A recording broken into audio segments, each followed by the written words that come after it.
believe in you and in the power of SMMEs to grow South Africa's future. That's why they're hosting the 2025 Sanlam SMME Collective event on 21 October from 9 to 4 p.m. at the Sandton Convention Center. It's an invite-only event. To request an invite, visit sanlamonline.co.za/campaigns/SMME Collective and stand a chance to join the pitch parade, where entrepreneurs like you can present your pitch in person and get real-time expert feedback. Network, learn and be inspired. From funding and risk to AI and new markets, let's unlock growth and shape your future together. Stay tuned to SAFM for more. Gender-based violence is destroying lives and tearing communities apart. It happens in homes, in schools, at workplaces, and too often in silence. But it doesn't have to continue. If you see it, speak out. If you are hurting, reach out. Because doing nothing is not an option. Listen to all 19 SABC radio stations for hard talk, discussions, advice, dramas, educational shows, and interviews around GBV with experts, survivors, lawmakers, and a whole country affected by gender-based violence. All on your favorite SABC radio station. Call 0800 428 428 to report abuse or get help. GBV, it ends with you. This message is brought to you by the SABC. Fellow taxpayers, make tax matters a #1 priority by submitting your personal income tax return by the 20th of October 2025 deadline. Once your tax return is submitted, you'll receive a notice of assessment stipulating if there's any tax-assessed debt due to SARS or not. Should you owe, it's crucial to settle tax obligations on time to avoid any penalties or interest charges. SARS, at your service. SAFM will be hosting its annual Breast Cancer Awareness Roundtable on the Full Circle with Bridget Masinga on Thursday, the 30th of October 2025 at the Indaba Hotel, Spa and Conference Center in Four Ways, Johannesburg. If you want to be part of the audience, email your name and surname to events@safm.co.za. SAFM, leading the conversations that move us. SAFM's award-winning drama department presents to you the radio drama series Skyline. Press to cockpit medical emergency now. Cabin crew to your stations. Where the skies promise adventure, but behind the cabin doors, untold secrets are found. He's signing off on cheap parts they installed like it's nothing. Catch the radio drama series every Saturday at 9 p.m. on SAFM, leading the conversations that move us.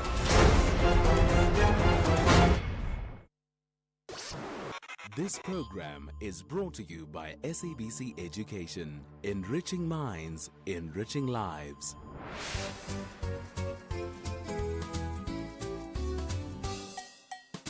Hello friends and welcome to our Monday edition of Kids Corner. Today we're talking about something that's not always easy to do, apologizing. Is apologizing easy or hard for you? Have you ever had to say sorry to a friend, your parents, or maybe a brother or sister? How did it make you feel? Sometimes we hurt someone's feelings or make a mistake even when we don't mean to. Why do you think it's important to apologize when that happens? And what do you think shows a real apology? Is it just saying I'm sorry, or is it also about changing the way we act afterward? Alright, let's hear from some of our friends while you share your answers with the people next to you.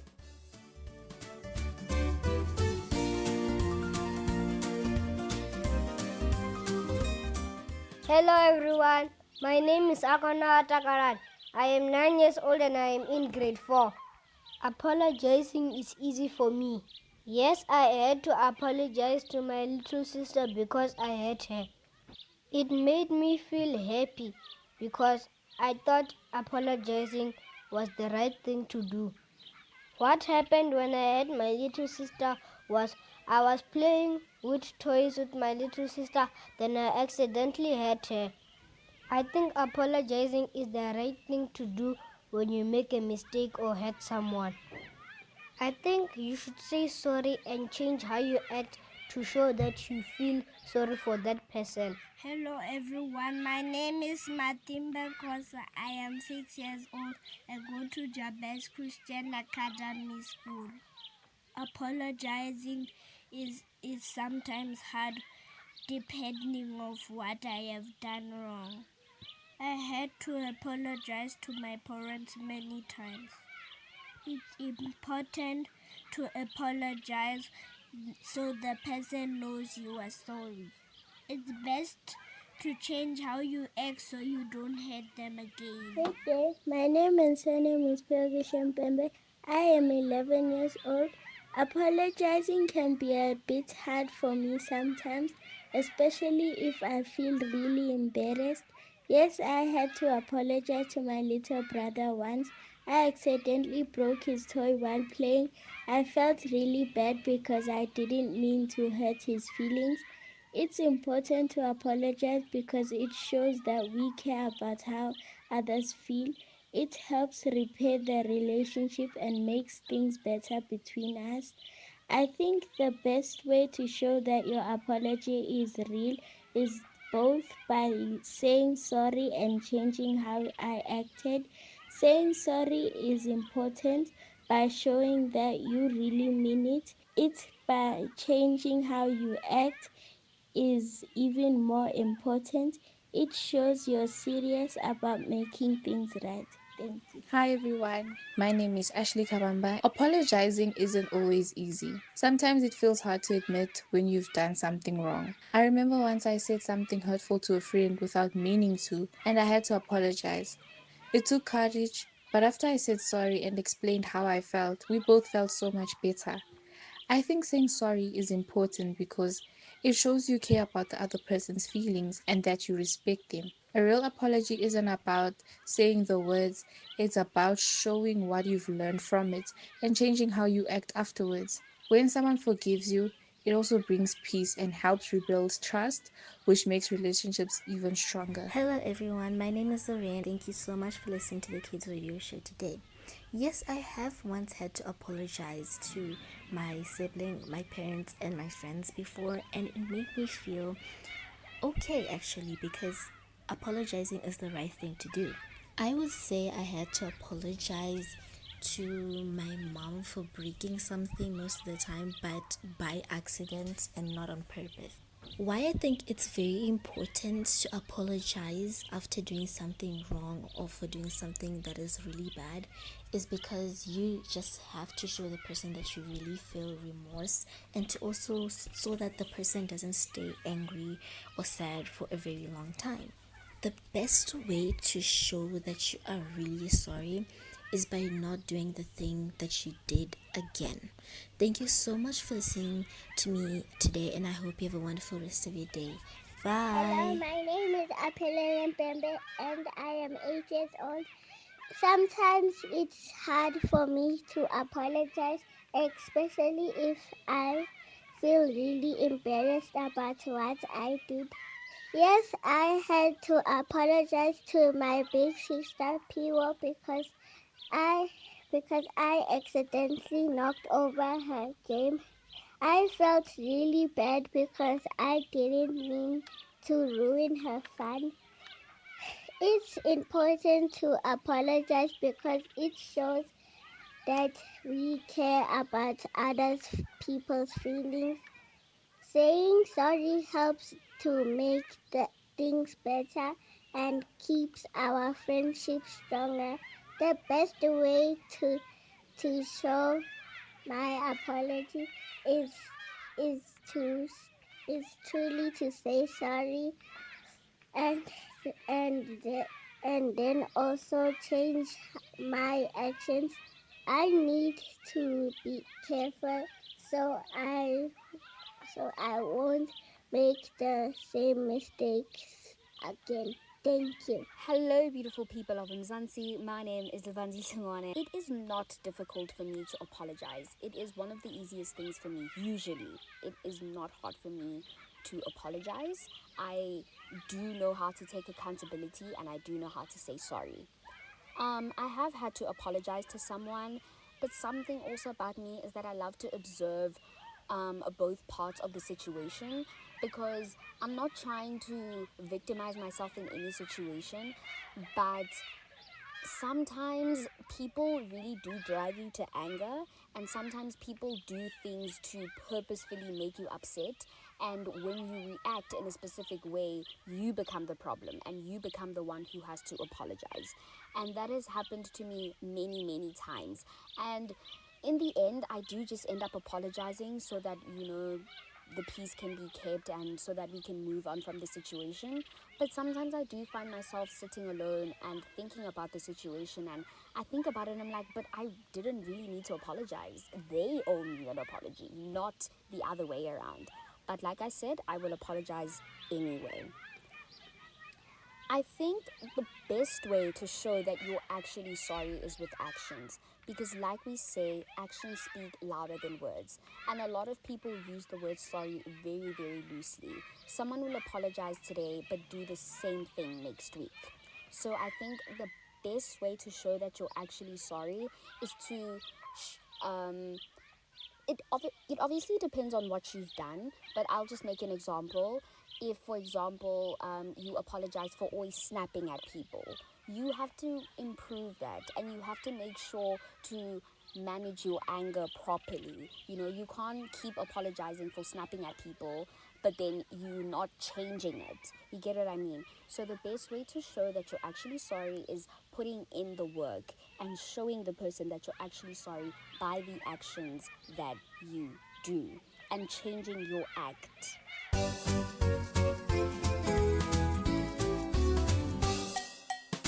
Thank you, friends. It's always great to hear from you. Today we are talking about something really important: saying sorry.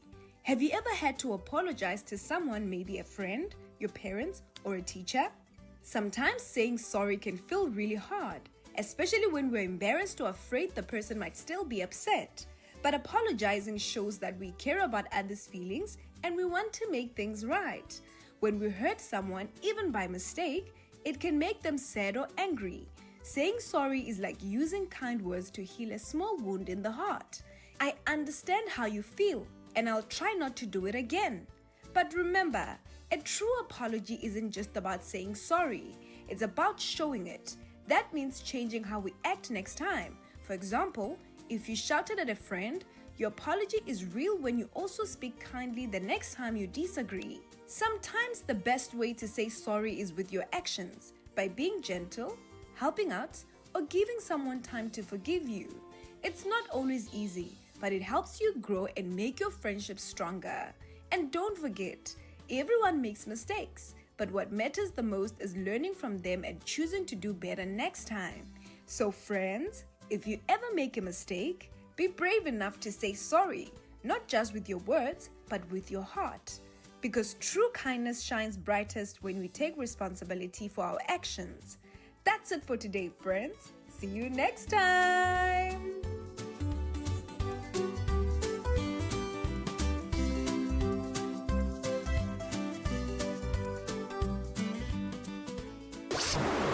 This program was brought to you by SABC Education, enriching minds, enriching lives. The Full Circle with Bridget Masinga, Monday to Friday, 1 to 3 p.m. So on Thursday, we headed out to KZN, Durban to be specific, for the KwaZulu-Natal Investment Conference 2025. And we thought before we get there, we would catch up with the head of provincial government communications around that. Every big business starts small, but it's the bold ones that keep on growing. Are you bold enough to take the next step? Sanlam Corporate and Santam are calling South Africa's small business champions to the 2025 SMME collective happening on the 21st of October at the Sandton Convention Centre from 9 until 4. It's your chance to grow, connect with experts, explore funding, and, of course, access to markets, and discover how AI and sustainability can help your business thrive. And remember, growing your business isn't just about profit, it's about the people who move your business forward. Explore Sanlam's easy retirement plan to protect what matters most to you. Let's catch up with the head of provincial government communications for the KwaZulu-Natal Investment Conference 2025. Ubongani Gina is joining us on the line. How are you doing this afternoon? I'm very well, thanks. Appreciate it. And how are you doing yourself? Well, listen, you are sounding very excited. I'm great. I'm great. Lovely. Thank you so much for taking the time. We appreciate it. Let's get into this. So you are hosting a summit, an investment conference in KwaZulu-Natal. Maybe let's understand the province of KwaZulu-Natal's hosting of this 2025 KZN Investment Conference, and it's taking place from the 22nd until the 23rd of October. Yes, it is a huge milestone, Bridget, and we are always excited to host this investment conference because it means more investment coming to the province and more job opportunities created. And this year's theme is building a resilient, inclusive, and globally competitive KwaZulu-Natal. And we are so much excited about the interest that has been shown by a number of investors. And I can tell you that already we've got more than 1,300 delegates, mostly in business, that have committed that definitely they will be part of the conference, and which will be opened by the Premier of KwaZulu-Natal, Thamsanqa Ntuli, and then the C4H, Reverend Musa Zondi. And I must say it's really an exciting time. We've got to have exhibitors coming through to exhibit their different work, and we've got to have investors pledging their pledges or their investors, their investment in the province. And last year, I'm excited to say we had pledges running to over 84 billion rand, and over 80% of that has been realized with over 68,000 permanent employment created, and actually 119,000 temporary employment.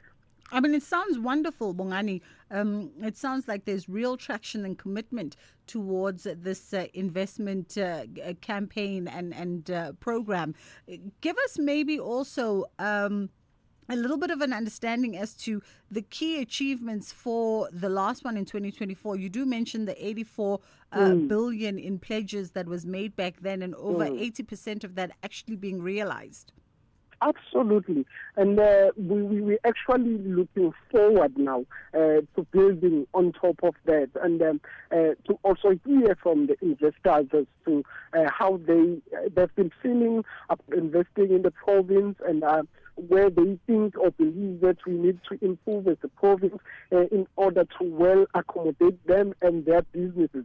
And I must say that we're also happy that we are actually exploring in different sectors of the economy, especially in the sea or marine economy, since we've got our rather harbors here, which are mostly used for exports and imports in Durban and in Richards Bay. So we're excited about it, and then we are happy with what we could achieve last year, and that it wasn't just pledges, but it was commitments that were realized. Absolutely. Now, for this year, what outcomes are you hoping to be expected, especially since you did get feedback from the various stakeholders last year? This year, we are expecting pledges of over 90 billion rand of commitment from investors, and we are hoping to at least have 70,000 more permanent job opportunities to be created from those pledges, and as well as over 120,000 temporary employment that we are hoping. And excitedly, I must say that this year we are including all spheres of government, including local government. We said we should invite mayors from secondary cities, such as the city of Umhlathuze, where in the panel we'll even have the mayor of Umhlathuze, Councillor Ngwezi, presenting about investment opportunities that they have in the Umhlathuze, especially with the Richards Bay port, which is very much underutilized, and but has huge potential, and the vast land that they have there for employment. Same with other secondary cities like Newcastle, Msunduzi, and so on. Yeah. Just lastly, Bongani, in our last 30 seconds, do you have any sort of additional initiatives that are in the pipeline for the province that you're planning on perhaps prioritizing for the purpose of attracting investment? Definitely, we are very much making sure that we are improving our infrastructure. Our roads are being built and reconstructed. We're making sure that our province is safe as well, with the Premier having committed to fight crime, having taken the Department of Community Services and liaison under the Office of the Premier to prioritize the safety of the province for investment and investors, rather, to feel safe and welcome in the province and to know that their investment is well safeguarded. Wonderful. Bongani Gina, thank you so much for the time, Head of Provincial Government Communications, and we'll see you on Thursday back in Durban, in KwaZulu-Natal, my little home city. The Trade and Investment KwaZulu-Natal is an entity of the Department of Economic Development, Tourism and Environmental Affairs, and it facilitates the KwaZulu-Natal Investment Conference on behalf of the provincial government. The 2025 conference theme is Building a Resilient, Inclusive and Globally Competitive KwaZulu-Natal, and it aims to forge strong partnerships between the private and public sectors, fostering trade and investment in KwaZulu-Natal and positioning the province as a premier investment destination by creating an inclusive platform for dialogue and collaboration. TIKZN aims to drive economic growth, attract investment and enhance KwaZulu-Natal's global competitiveness.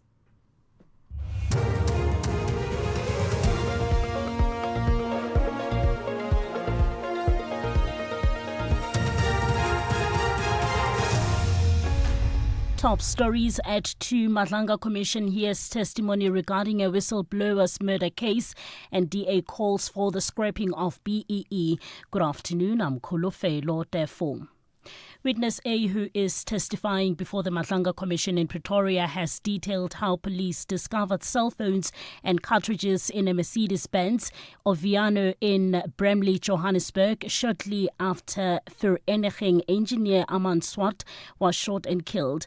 The witness has stated that the Viano belongs to veteran police officer Michael Pule Tau.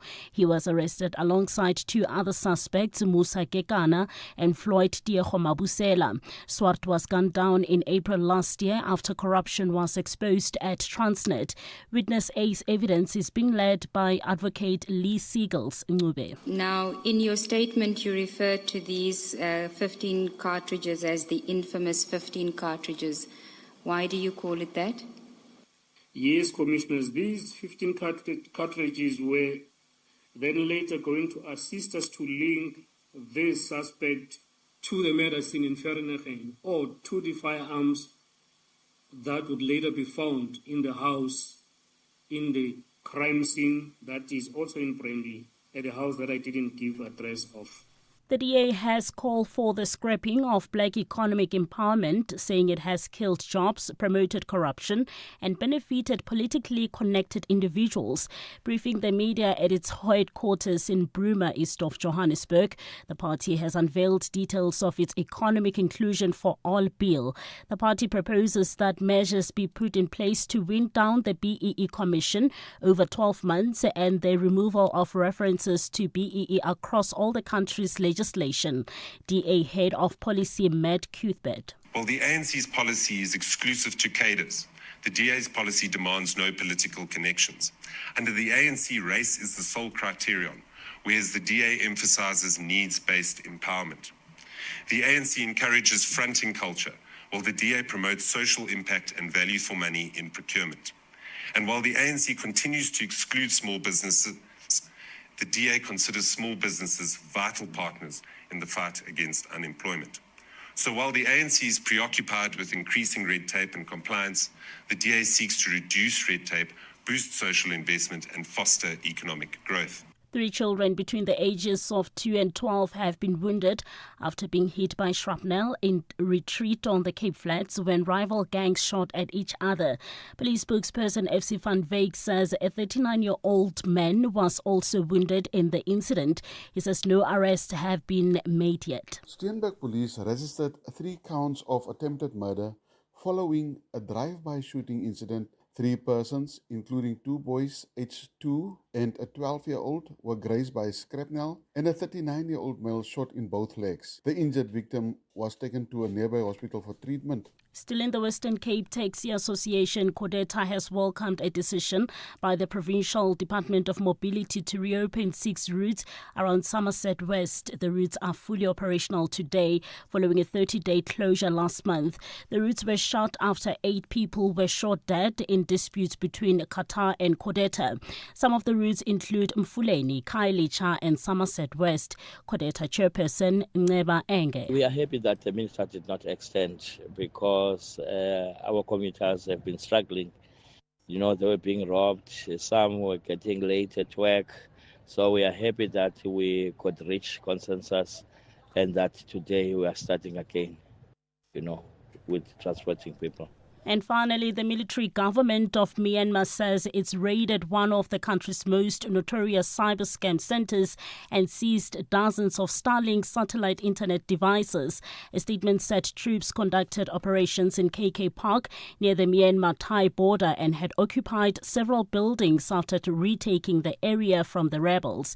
It said it found more than 2,000 people working in the buildings.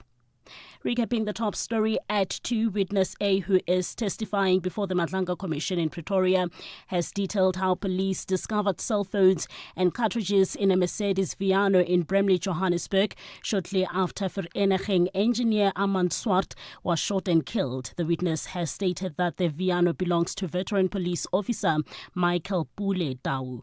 Headlines at 2:30 for SAFM News. I'm Kulufelo Tefo. Channel your inner feel-good on Expresso this October, from big global moments like the G20 summit to how it all plays out right here at home. We are keeping it real this Mental Health Awareness Month with conversations that lift and inspire. And of course, all the good stuff that you love, delicious food, fashion trends, and everything in between. Wake up with the Feel Good Breakfast Show, Expresso, weekdays 6 to 9 a.m. on S3. Introducing South Africa's most affordable way to get hearing aids. At Specsavers Audiology, you can now get a pair of hearing aids from as little as 599 Rand per month. Hearing clearly shouldn't be a luxury. Enjoy life's moments from 599 Rand per month. Test your hearing today and join the conversation with Specsavers Audiology. T's and C's apply. This October month, SAFM shines a light on mental health awareness. This month, we bring you conversations that break the stigma, encourage care, and provide strategies to protect your mental well-being. Because it's okay not to be okay. And together, we can build a healthier tomorrow. SAFM, leading the conversations that move us. Streaming Scheme Sum on the way to class. Catching the Premier League while waiting for your order. Jamming to Metro FM before you even get out of bed. On SABC Plus, sinayo yonke into ifunayo. Your shows, your music, your way, anytime, anywhere. 0 subscription fees. On your phone, tablet or smart TV. Download SABC Plus on iOS or Google Play Store. Fellow taxpayers, make tax matters a #1 priority by submitting your personal income tax return by the 20th of October 2025 deadline. Once your tax return is submitted, you'll receive a notice of assessment stipulating if there's any tax-assessed debt due to SARS or not. Should you owe, it's crucial to settle tax obligations on time to avoid any penalties or interest charges. SARS, at your service. SAFM will be hosting its annual Breast Cancer Awareness Roundtable on the Full Circle with Bridget Masinga on Thursday, the 30th of October 2025 at the Indaba Hotel, Spa and Conference Centre in Four Ways, Johannesburg. If you want to be part of the audience, email your name and surname to events@safm.co.za. SAFM, leading the conversations that move us.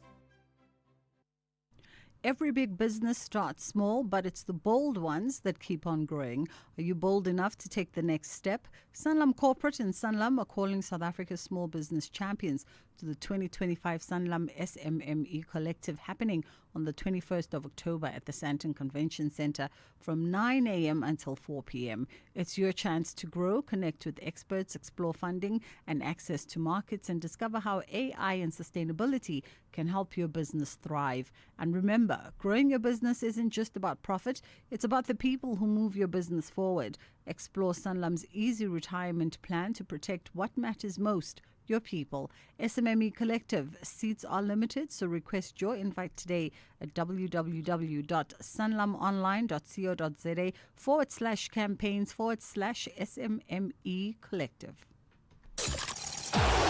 Hi everyone, my name is Itumele Nkune, SABC Sport football analyst. When I feel down and I listen to gospel, it gives me motivation. I'm a person who loves all genres. If I was a chef, my favorite meal that I would prepare would be pap, cabbage, meaty bones, with a bit of acha on the side. My favorite language is Portuguese. Bom dia, como está? Estou bem. What I like about SABC Sport is they give you the platform and the permission to be yourself and speak any language. Catch the ever-passionate Itumele Nkune's analysis of Bola Leju on match days, live on Latuma. Proudly brought to you by SABC Sport. For the love of the game. Clientele is here to safeguard you and your family with compassion because life happens. Be part of a family that truly cares. Our funeral dignity plans have helped South Africans bury their loved ones with dignity for more than 30 years. Let us help you create a meaningful tribute that honors your life and those of your loved ones. We pay out within 24 hours and you will get double accident cover with a clientele funeral plan. Our plans are affordable. Pick the option that suits your needs. Easy to apply, no medical examinations and no paperwork. SMS SAFM to 48031. That's 48031. Clientele Life is an authorized FSP and licensed life insurer. T's and C's online. Standard rates apply. The National Pulse, weekdays 3 to 6 p.m. So firstly, let's get to maybe the central position for today, the release of the hostages. You have a position, but certainly your organisation does have it as well. Tell me about it. I think it's a really bittersweet day today, but today we're looking more at the sweet than the bitter. I think everybody should be celebrating. There've been calls for a ceasefire for a long time. This war has been absolutely devastating and tragic. It's been brutal on both sides. We certainly mourn the innocent deaths on both sides. So I think the first thing to celebrate is that for the first time in 2 years. Professor Karen Mulder, the national chairperson of the South African Jewish Board. Ashraf Garda on SAFM. Bridget Masinga on SAFM. It's just gone 10 past 2 o'clock, just in case you are tracking the time, and that Madlanga Commission is back from their lunch break as they continue with hearing from witness A giving testimony today. We're going to cross back there. That is Vusi Ndlala. Sorry, just repeat the name. Vusi is the name, the surname will be Ndlala. Okay. And how do you know Vusi Ndlala? Vusi Ndlala, we have known him around early 2022. In our office, he came to our office with some assistance in investigation. That is when he was introduced to us. Then it was a person that we knew going forward. Okay, so that's just to make sure that the name is not confused with Vusi Makala. Please yes. Spell it for the record if you don't mind. Yes, Chair. For the record, it is Ndlala, Ndlala. Thank you. And so you say that it is somebody that you knew since 2022? That's correct, Commissioners. But not on a personal level?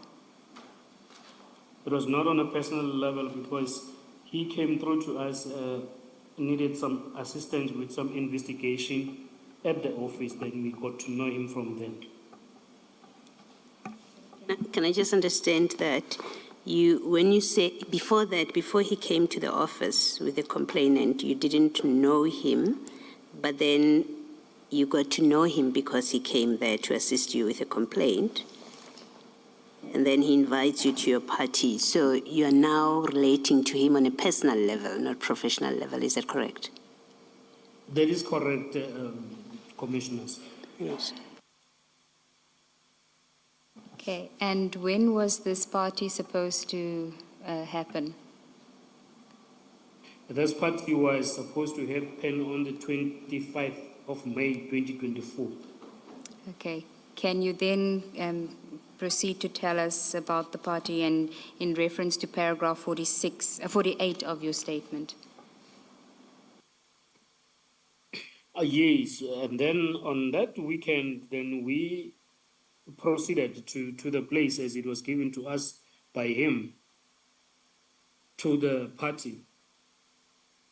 And then when we arrived at the place, then he invited us in, or he welcomed us in.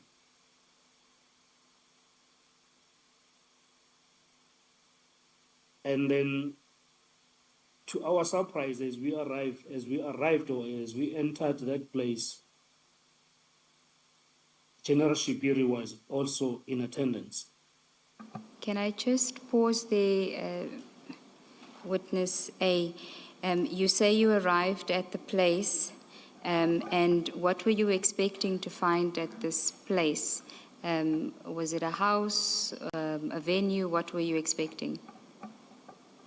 We were expecting to find a house, but when we arrived there, it was not a house. It was something that could be referred to as a boutique hotel.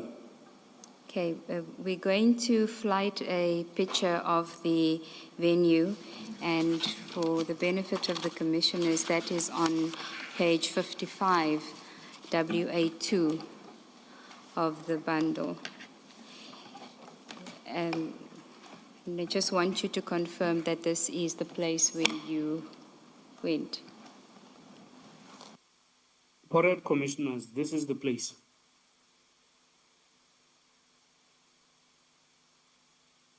So it is 12 on Hilo, HILLEL, Villa and Spa. As I see the address now, Commissioner. And you said this is in Northcliffe? Correct, Commissioners. Okay, so you were telling us about when you arrived. To your surprise, you can continue from there.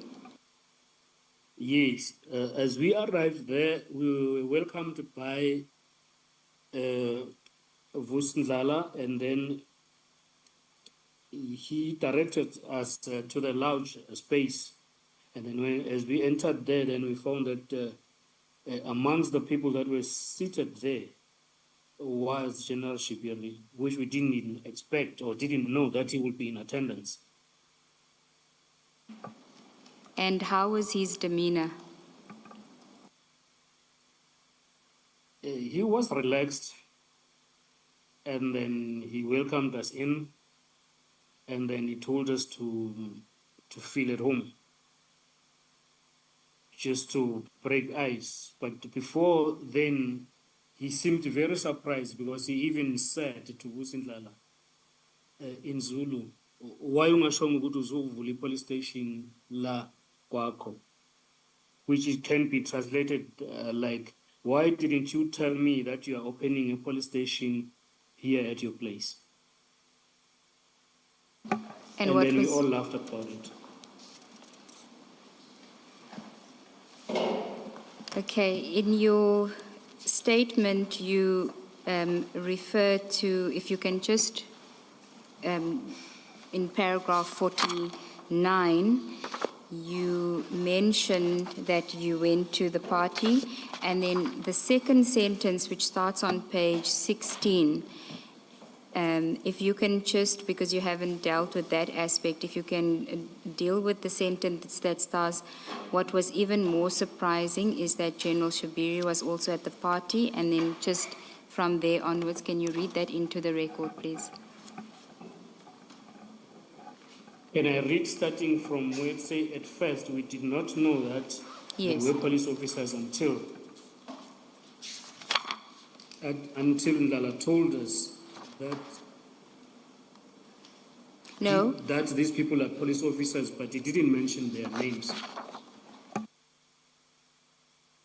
And then I went on to say I was not aware that Vusindlala knew so many police officers that he can invite to his place.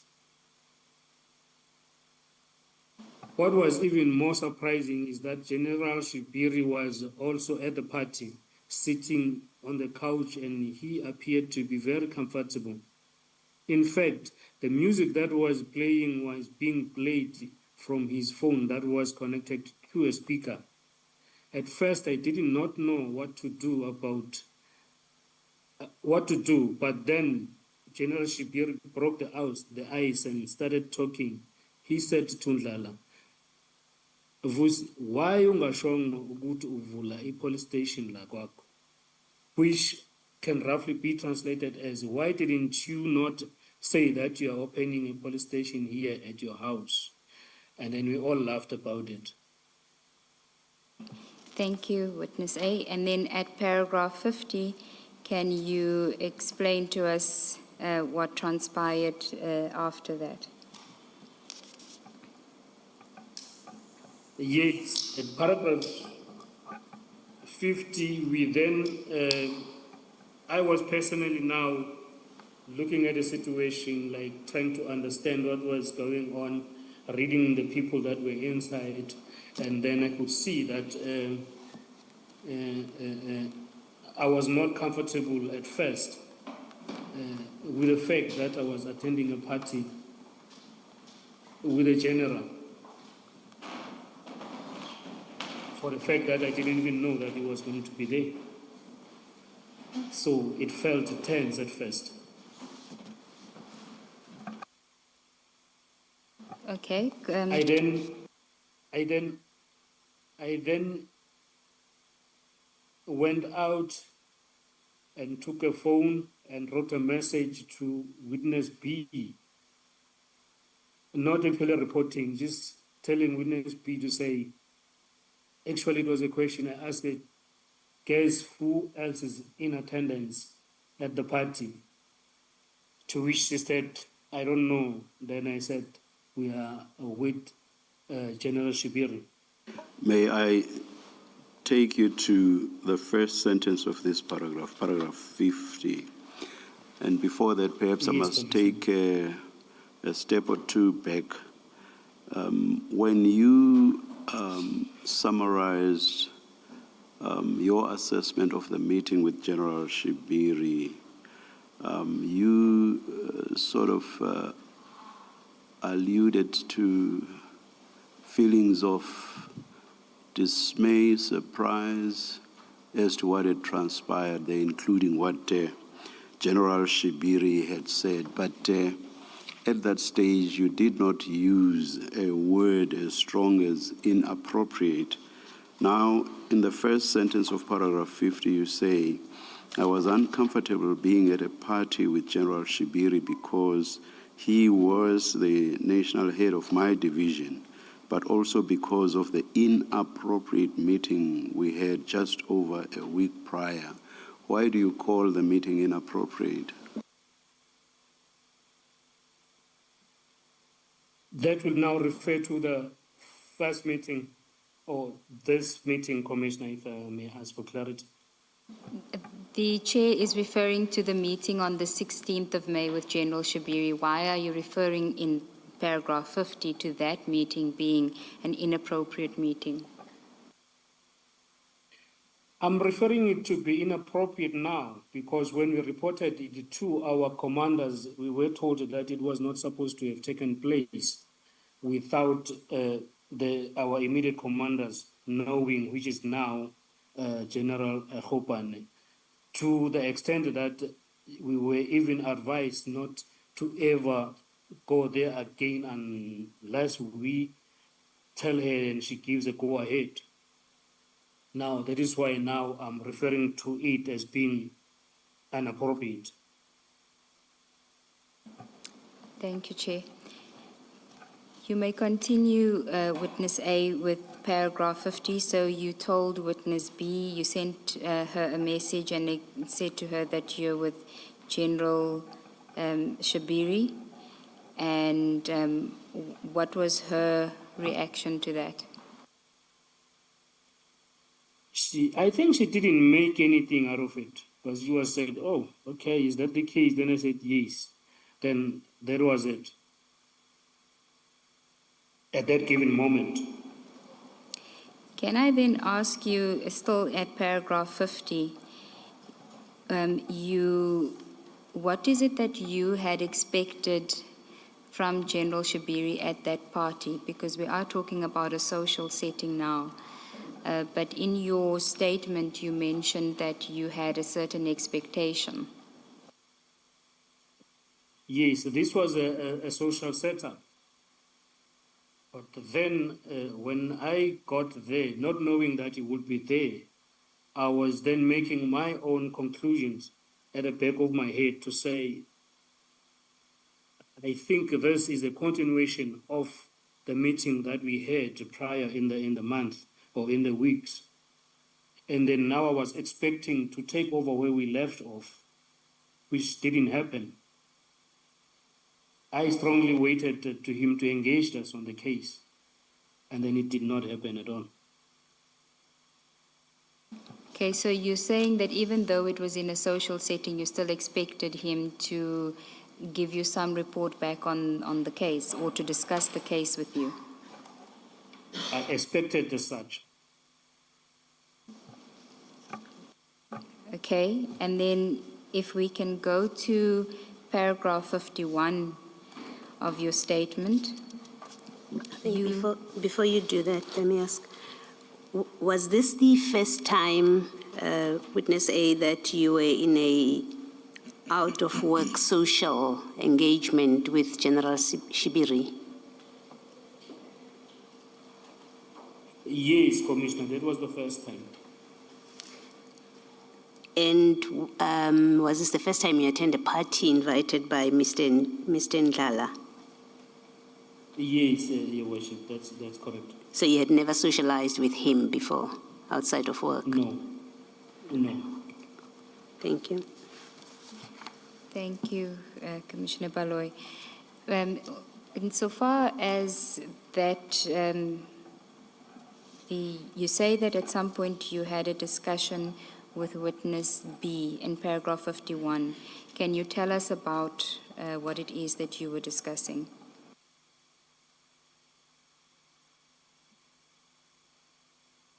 That will be now the discussion as we were at the party. No, in paragraph 51 on page 16 of your statement, you say that Yes. you had a discussion with Witness B.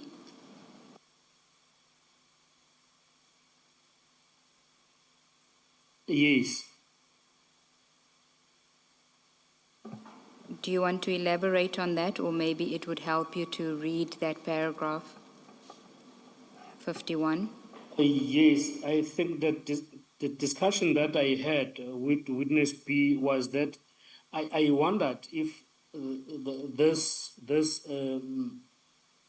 social party had anything to do with the events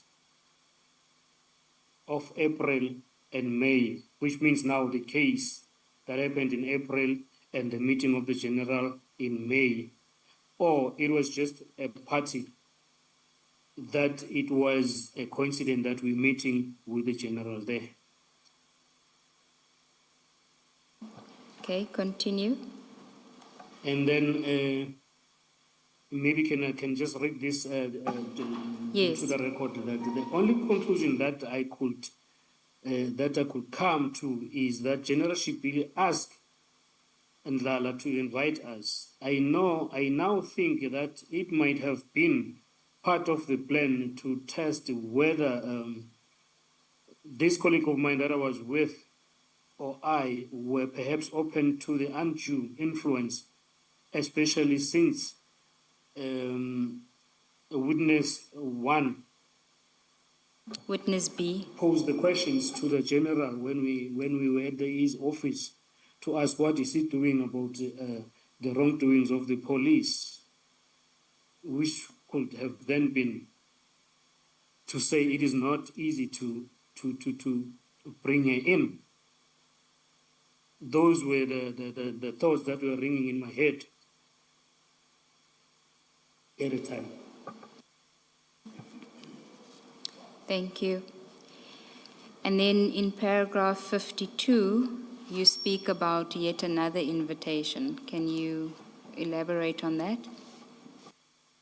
Paragraph 52 was a week that followed the one that we were invited in a party. The same happened now. The invite came through the same colleague of mine from the same Mr. Ndlala to attend the party again. And then unfortunately I was not around Gauteng, I could not attend. And then my colleague agreed to attend to a party. And then I asked him to tell me what is happening at the party, what is he saying, and all that. And then indeed he did attend to a party, which I think it was on the 30th of May, 2024. In your statement, you say it was the 31st of May, 2024. The invite was on the 30th of May, which would have been the Thursday. That is correct, Commissioners. Okay. And continue with what you say in that paragraph about your discussion with the colleague. Now the colleague called me at around 21:30 that evening and told me that and asked me to guess who else is in attendance. Then I said, I don't know because I'm not there. And then he counted to me the people that were in attendance. And then to my surprise, General Shibira had been now joined by 2 senior officers at the very same party, which was Gauteng Provisional Commissioner, Lieutenant General Mtombeni, and Brigadier Nkwashu, who is the a deputy commissioner at Setibengi district section in the Val.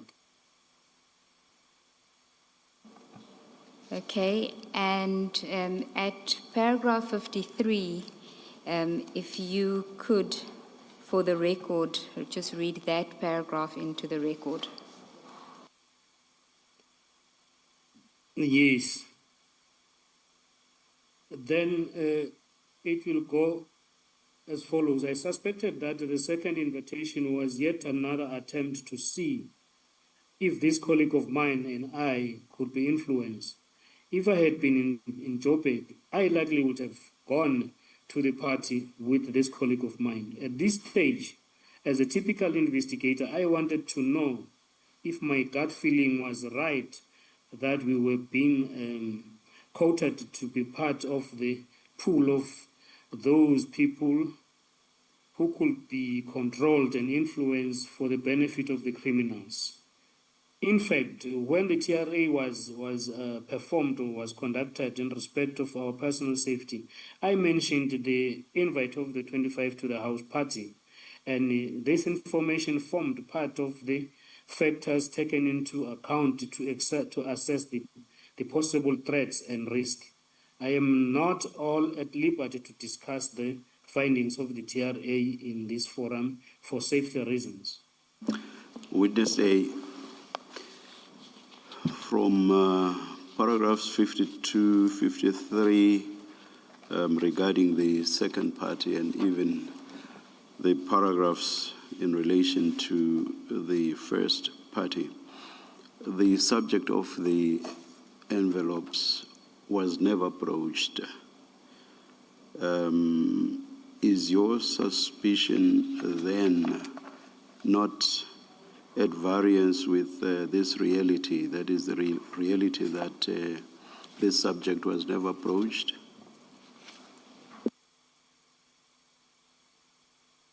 Yes, Commissioner, if I understand the question correctly. In the first meeting where I was present, the issue of the envelope was not spoken about. Even the case, it was not touched at all. And then on the second one, I also believe it was not spoken about, even though I will not be 100% sure of that because I was not in attendance. But I did ask my colleague as to whether was there any discussion about the case or anything to do with the investigation. Then he told me no, there was none whatsoever. Witness A, The point, Witness A, is, isn't there a disconnect then between your belief and suspicion and the fact that the subject of the envelopes was never broached, at least for a fact at the meeting, or rather the party that you attended, and also based on what your colleagues told you with regard to the second party? Do you understand the question now? Yes, I do understand the question now, Commissioner. And I don't think there will be a disconnect between what happened and what I was believing too. Because when you see the laying of the ground, you could see that there was maybe a need to see if maybe we could be approached. As to why it was not done, I wouldn't know, because it appeared later in the investigation that actually one of the senior officers that was there did really make other means to get through to the investigating team. I don't get that. Please repeat the last bit. I don't follow you. I'm saying the belief, and then the fact that the case was not discussed, and then the belief that I believe that we're being brought to these two parties so that we can be maybe brought into the team of the people that will work with suspects. I'm still saying that. Then I'm saying this because one of the senior officers that was at the party that I didn't attend did eventually make means to get through to the team at a later stage. And then that will be dealt with by Witness B. Thank you. Thank you, Commissioner. Sorry, Witness A. Just following up from the chairperson's question, I understand that you did not attend the second party, but the first one you did attend. That's correct, Commissioner. Yes. Now, did any of the people that you suspected to be involved in the Swart murder also attend that party? They did not, Commissioner. Yes. And did anyone at that party, let's forget about General Shibiri for the moment, did any of the people present at that party discuss with you anything related to your work, specifically the investigation into the Swart murder? No, no one discussed anything that had to do with my work and the investigation into the matter of Mr. Swart, Commissioner. Yes. So this gut feeling that you're referring to in paragraph 53 of your statement, where did it come from? The gut feeling comes from the fact that one of the senior officers that attended the party, as I mentioned prior, did actually eventually make the means to get it through to the investigating team. So then that gut feeling could not have been formed on the day of the party. It must have been formed sometime later.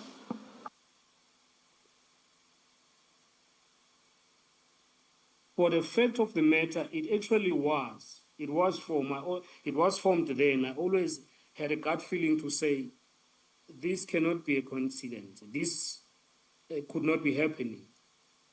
It's just that now no one took it a step further to say, hey, come, let's discuss the case. But the gut feeling always have been there.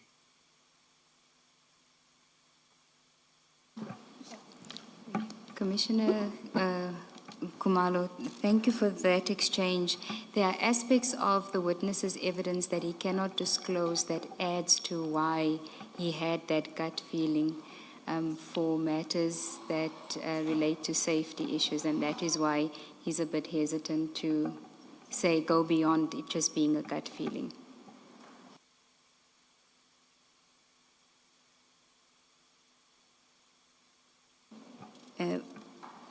Witness A, can we then deal at paragraph 17? You have a new topic. Before you go to paragraph 54, you mean, new topic. Okay, before you do that, Witness A, in paragraph 47, where you speak about how you met Mr. Ndlala, and you say it was in 2022, and the next time, at least according to this paragraph, you engage with him is in May 2024.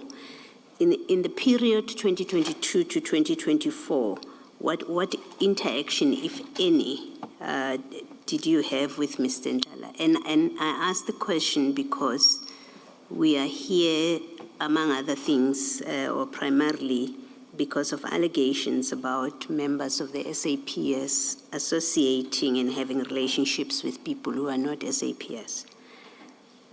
I consider my question in that context. You have a member of the public, I assume Mr. Ndlala is, or Ndlala rather, and he comes with a complainant in 2022, and in 2024 you're attending his party. What is the nature of the relationship? When did it evolve to a point where you accept invitations to a party from him? Actually, what happened between the period 2022 and now, there was communication just on the phone. We will talk from time to time with him, but we have never been to the party together or socialized together at his place. So it was a person that we will talk from time to time, the person that I now know. And when you talk from time to time, is it about work or is your social relationships? It will be a bit of both, because maybe some of the information, as the evidence leader said, that it will be a little bit sensitive. He introduced ourselves as an informer to one of the generals. Okay. So we will be talking about police work here and then social life there. All right. And then in 49, you say you were surprised to see other police officers from other police units or stations in attendance. Why were you surprised? You are at a party in what you describe as a boutique hotel. Why were you surprised? I was surprised because I will take it that if that was the case, he was supposed to tell me that, or tell us that I will also have other people in attendance. Yes. Then we would make our minds as to attend or not. Just for the matter of fact, if we knew that the generals would be there, in the first instance, I don't think that I would have attended. Thank you. Thank you, Mr. In that case, if you had found General Shibiri at the party the first time around, you do not say the second time around you did not attend because you thought General Shibiri would be there. You did not attend for whatever reason. Can you explain that? That is correct, Chairperson. That will be a little confusing because now, maybe if I knew the first time sorry, witness A. Yes. Absent an explanation, it gives me, or rather this gives me the impression that but for your other commitment, you would have been there. And that is correct. And I would have thought that you would have expected that General Shibiri just might be there at the second party. Now, if you say had you known the first time around that General Shibiri would be there, you would not have attended.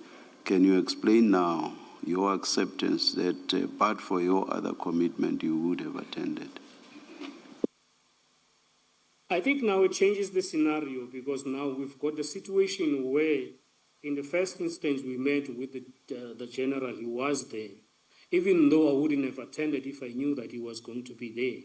But now I was eager to know what would follow if there will be a follow-up invitation, because if, for instance, there is an invite, then I do not go there, then I might not know what actually these invites are for. So that, I believe, it will give me the chance to actually understand or even learn as to what exactly these invites are for. To the extent that I did report that to my superior, then I did tell them that I will go to a next follow-up meeting. Reported about the first invite, I got the instruction that I must stop communicating with this person who was inviting us to those parties. But then I asked for a permission to say, if I cut that communication, then the risk that I think I will be running, I would not know what is happening behind the scenes about the criminals or the cartels,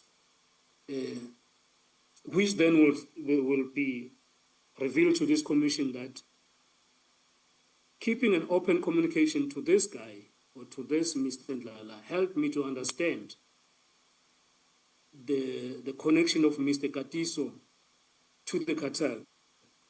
If it was not that, I don't think it was going to be easy for me to understand much earlier in our... Thank you, Witness A. And you said earlier on that you did report your attendance at the first party as part of the TRA background. Why was it important to do that?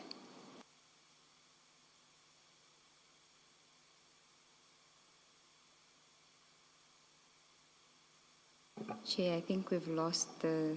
Witness A, are you there? Yeah. He's not muted, but he's just left now. We'll try and get him back. Should we adjourn and... I think so, Chair. And hear from you. Let us adjourn. Hello?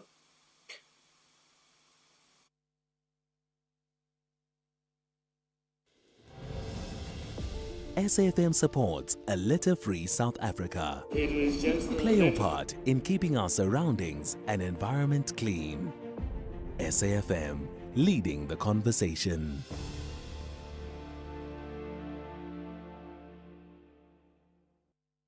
SAFM's award-winning drama department presents to you the radio drama series Skyline. Press that to cockpit medical emergency now. Cabin crew to your stations. where the skies promise adventure, but behind the cabin doors, untold secrets are found. He's signing off on cheap parts they installed like it's nothing. Catch the radio drama series every Saturday at 9 p.m. on SAFM, leading the conversations that move us.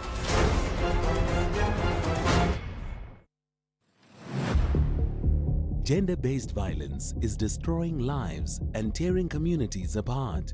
It happens in homes, in schools, at workplaces, and too often in silence. But it doesn't have to continue. If you see it, speak out. If you are hurting, reach out. Because doing nothing is not an option. Listen to all 19 SABC radio stations for hard talk, discussions, advice, dramas, educational shows, and interviews around GBV with experts, survivors, lawmakers, and a whole country affected by gender-based violence. All on your favorite SABC radio station. Call 0800 428 428 to report abuse or get help. GBV, it ends with you. This message is brought to you by the SABC. This October month, SAFM focuses on cybersecurity awareness. As we live more of our lives online, staying safe in the digital world has never been more important. From spotting cyber threats to protecting your personal data, SAFM brings you the conversations that empower you to stay secure. SAFM, leading the conversations that move us. Yes, Commissioners. This one, I think it will be dealt in detail by Witness B. Yeah, but then just to give a little background on it, we had, as we first requested that General Shipiri assist us to fast-track the finalization of the report. And then we did eventually get the report that was given to us. But when we went through the report, we found that there was some omissions or there was something missing that was very crucial in order to linking the two sins, which would be the sin that happened in Bramley and the sin that happened in Vereeniging.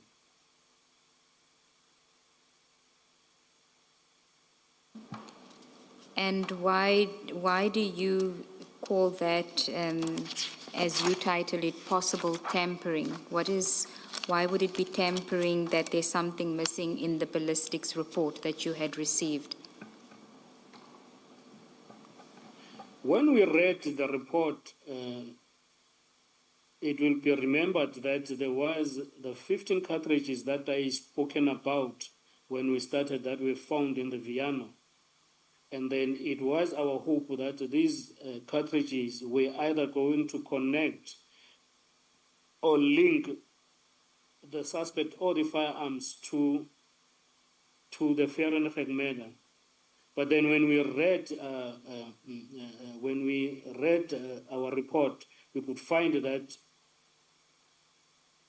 the ballistics analyst that was doing the analysis did acknowledge receiving the 15 cartridges when the exhibit were brought to him.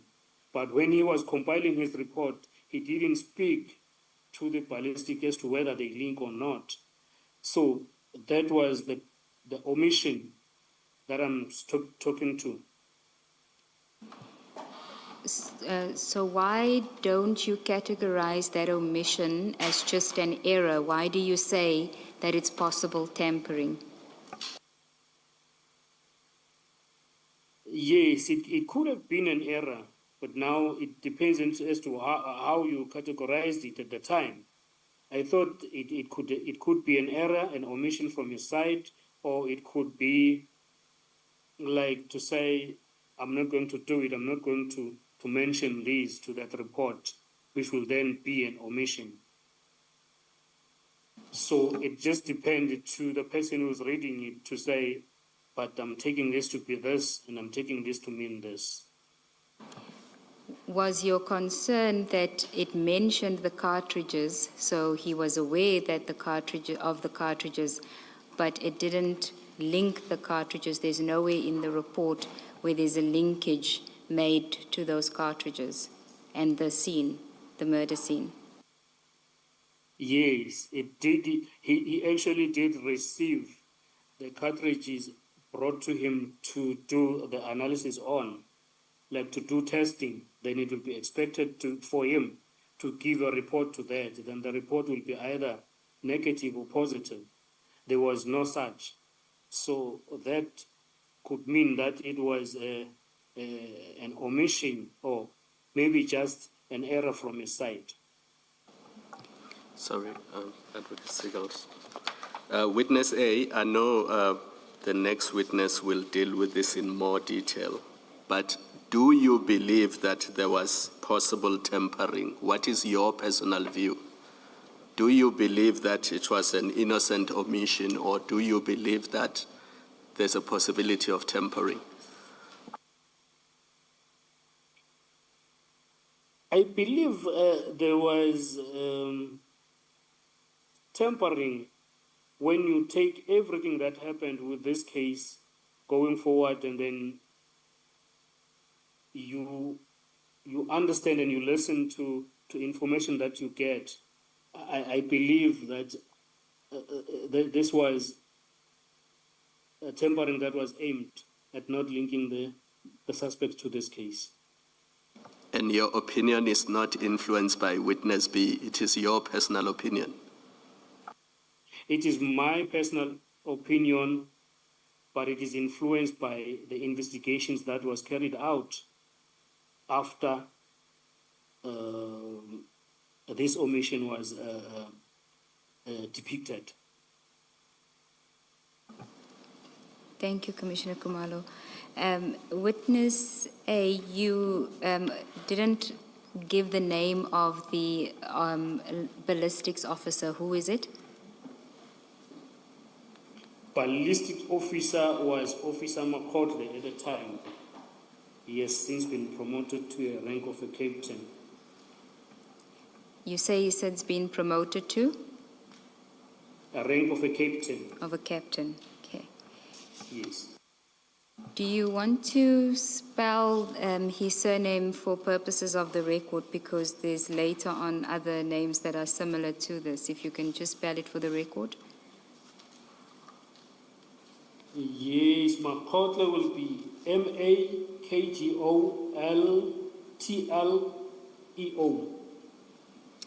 You mixed up some of the letters. Please start again, Witness A. It is M-A-K-G-O-T-L-E-O,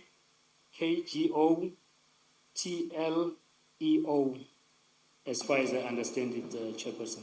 So it's not O-E, because it appears as O-E and you repeatedly say E-O. It is O-E. My apology, Chairperson. Thank you, thank you. Thank you, Witness A. So you say that you went to collect the ballistics report from the warrant officer. Now, did you have any discussions with him at that point about the report that he had prepared? Yes, when we arrived there at his office, but before just we arrived there, Witness B got a phone call to say the report is ready. She can go collect. And then we proceeded to ballistic office in Silverton, Pretoria. And then we met Warrant Officer Makotle. And then he told us that the report that had been prepared is actually wrong. It needs to be redone. Not actually re-examination, but the writing of the report as we understood it. It was not written properly. Then he said the report that he was having, it was wrong. He cannot give it to us. He had to rewrite the report as we waited. Continue. And then he took us to his office where there was another warrant officer that I forgot his name, but he did introduce himself to us. And then they told us to wait as they were preparing the correct version of the report. And then we sat there about maybe 1 hour, 30 minutes, waiting for the final version of the report to be typed and given to us. But in the meantime, he didn't actually tell us what was wrong with the report that needed to be rectified, or maybe show us the wrong version, is to say, this is the wrong version, I'm either going to destroy it, but this is what was wrong. But we just trusted him as an expert to say, he saw whatever it is that he says it is wrong, now he needs to correct it and give us the right version. And then at that time, we were just happy with that. Now, but while we were sitting there, we now discussed the case, where he told us that we need to be very careful on this case, because now the firearms that And that is where we leave it from our side today, that Madlanga Commission continuing. We thought they were taking a adjournment, but then turned out that they were going to power right through. The 3 o'clock news is up next with Khulufelo, and then Ashraf is going to come and take over. From myself and my team, we'll see you tomorrow. Inshallah, God willing, we do it again.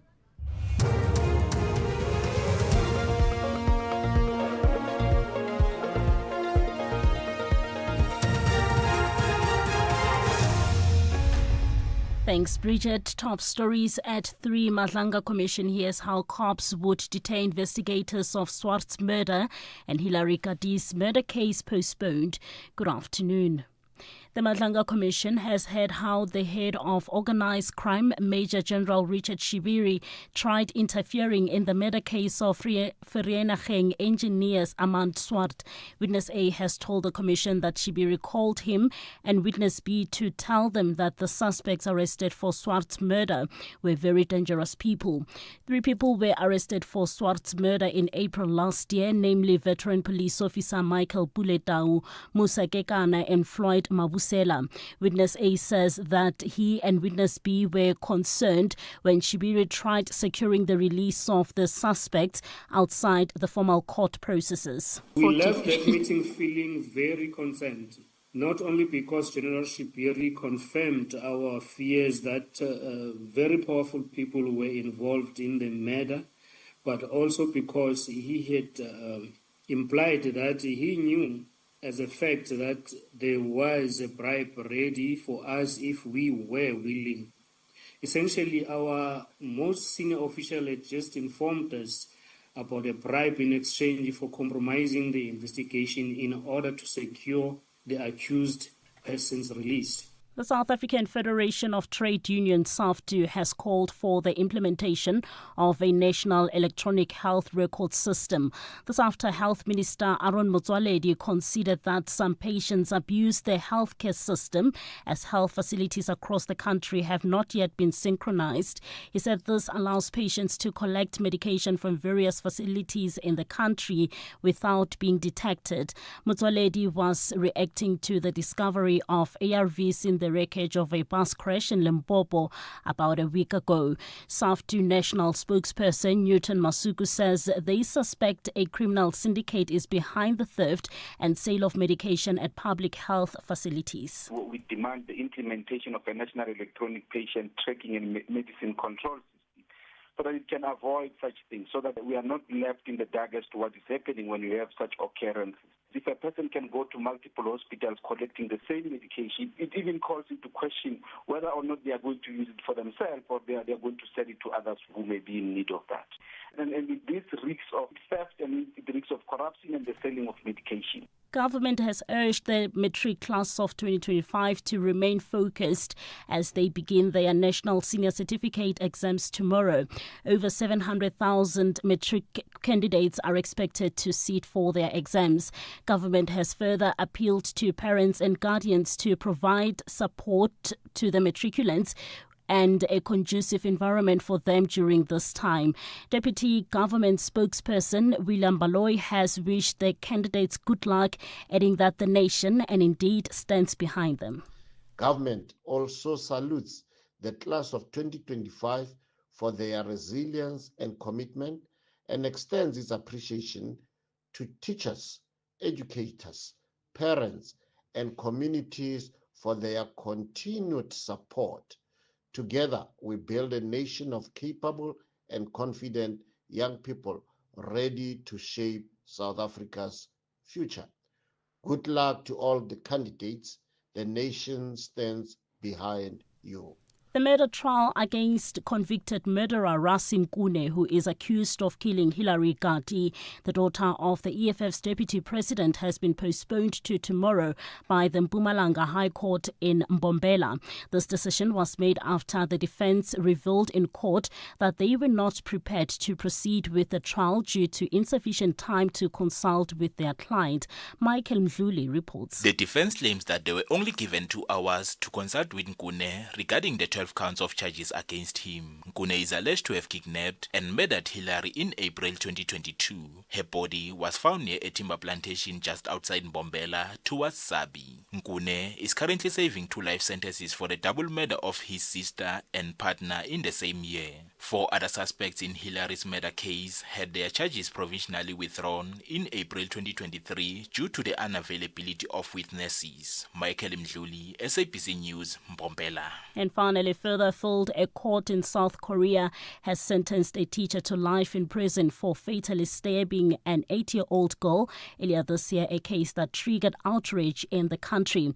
Myung Jang-wan killed the student after luring her into a classroom in the central city of Daejeon in February. Prosecutors had sought the death penalty for Myung, calling the crime exceptionally brutal. Recapping the top story at 3, the Matlanga Commission has heard how the head of organized crime, Major General Richard Shibiri, tried interfering in the murder case of Vereniging engineers Amand Swart. Witness A has told the commission that Shibiri called him and Witness B to tell them that the suspects arrested for Swart's murder were very dangerous people.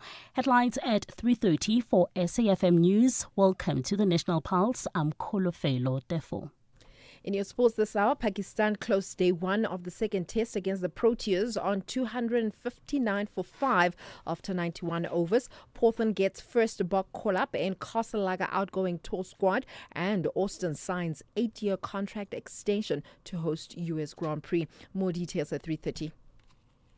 In fitness, as in finance, endurance is key. If you're 55 and older, you can get an interest rate of up to 10.47% with a Nedbank Electronic Optimum Plus account. Now feel the earn.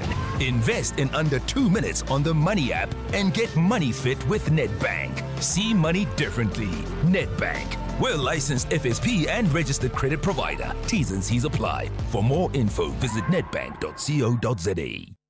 Think about 6 years ago, when Amapiano was just a musical instrument, when streaming meant watching water flow, not videos online, and remote work was only said when your remote batteries died. So it makes you wonder, what will the next 6 years bring? Hino trucks now come standard with a 6-year drivetrain warranty, covering everything from pistons to gears. So although a lot can change in 6 years, our warranty promise won't. T's and C's apply. Hino, all the way. This October month, SAFM joins the world in breast cancer awareness. We bring you conversations that highlight the importance of early detection, survivor stories that inspire hope, and expert advice that could save lives. Together, let's spread awareness and support the fight against breast cancer. SAFM, leading the conversations that move us.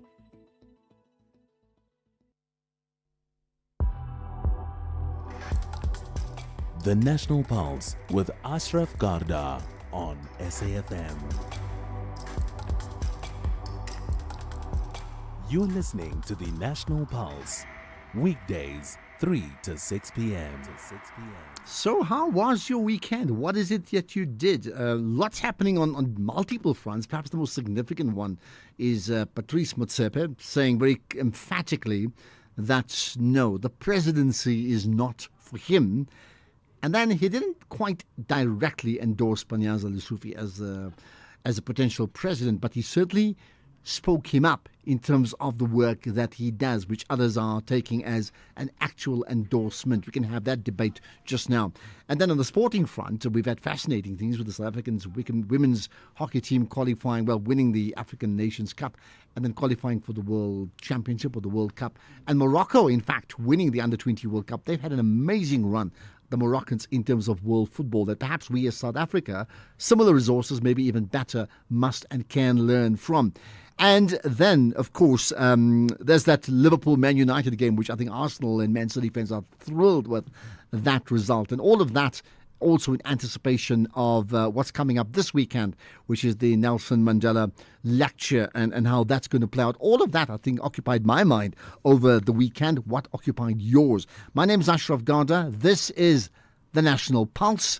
Let's get going with it. We'll save the number to call in. We won't take your live calls now, but anytime we do it, you can call in 086 000 2032. And then to WhatsApp 0614 104 107, which you can WhatsApp right away. We'll bank it and play that sound as soon as we get the opportunity. And I say opportunity because we are back with the Madlanga Commission. And today is very, very different. Witness A testifying partially in camera at the Madlanga Commission of Inquiry that is probing allegations of criminality, political interference and corruption in the criminal justice system. Witness A's evidence is being led by the advocate Lee Sechel Ngube. So let's cross right away then to the Madlanga Commission, which we think will take us up to 4 o'clock-ish approximately. Then we'll take more of your calls and other normal services will resume. But as you know, the nature of it, things can change by the minute. But for now, to the Madlanga Commission we go. For the sake of completeness, you mention the Major General Mbuso Kumalo. What was his role in this process?